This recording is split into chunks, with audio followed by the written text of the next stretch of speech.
How you doing today? This is Gino. Today we're going to be covering proper cutting techniques. This is very important because the last thing you want to do is lose a finger. Okay, first thing we're going to cover is when you get ready to cut a round object like an onion, you cut the surface of it off, okay, starting right here. And then you sit it on the flat surface and cut it right down the middle. I've already pre-cut this onion, but using these two colors, the contrast of onion, I'm going to actually show you what I'm talking about. You split it right down the middle here. You have two nice flat surfaces to work with, okay? That's when you're going to be facing the onion. If you come around here, I'll show you how we're going to start cutting here.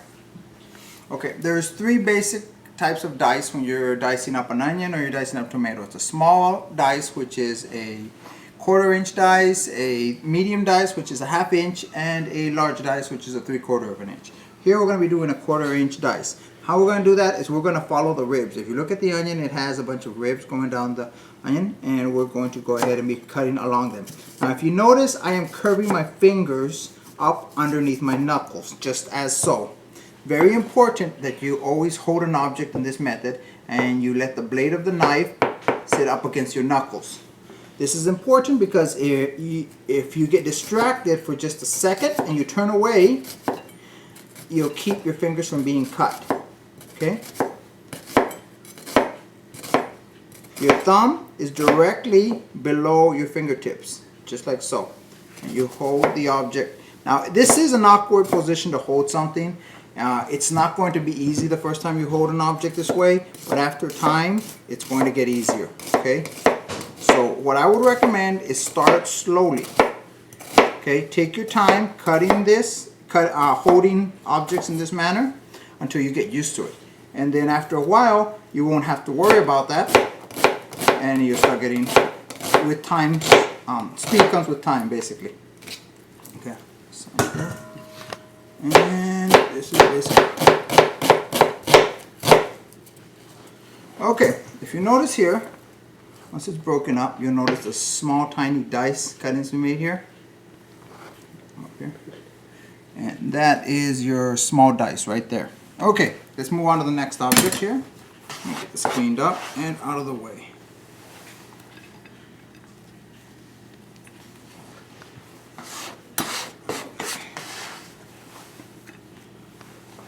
Another thing is, while you are cutting, you want to get a nice comfortable feel on your knife.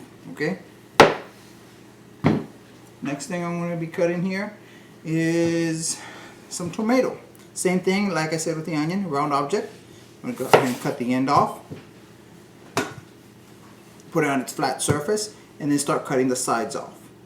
Now, depending how you want this tomato, for what purposes, you can go ahead and start cutting it in circles and go ahead and use it like for hamburgers or long tomato slices. But in this case, I want to get a small dice out of it because I'm going to be using this for a salsa later. So what I'm going to do is I'm going to be cutting the four sides of it. By doing it this way, it allows me to keep the inside whole. I can go ahead and cut these sides facing up, facing down, either way I'd like. This allows me to control the length of the cuts.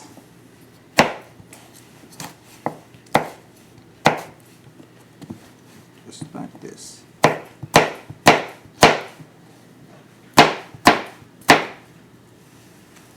And just turn sideways.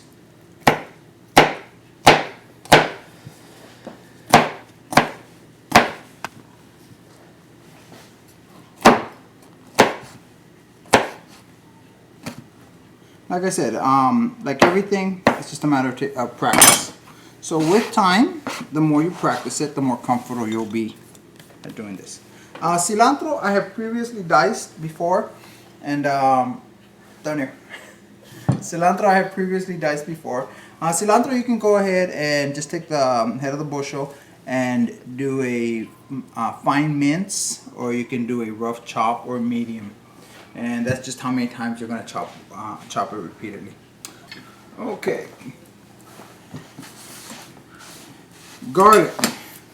Everybody loves to peel garlic, correct?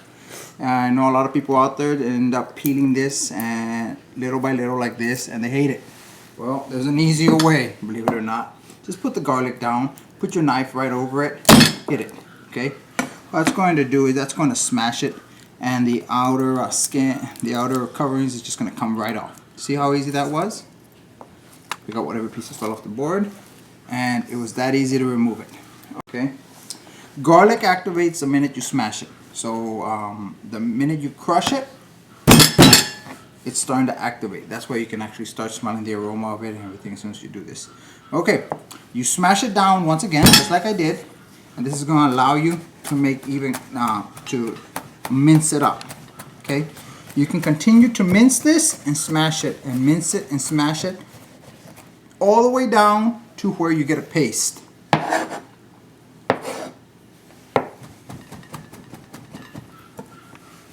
Depending how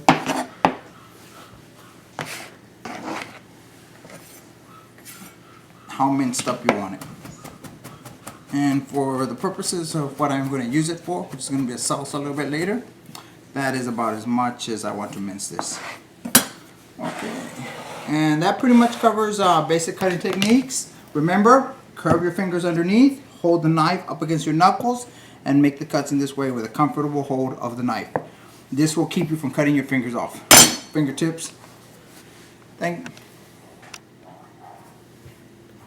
Okay, that pretty much finishes off cutting techniques.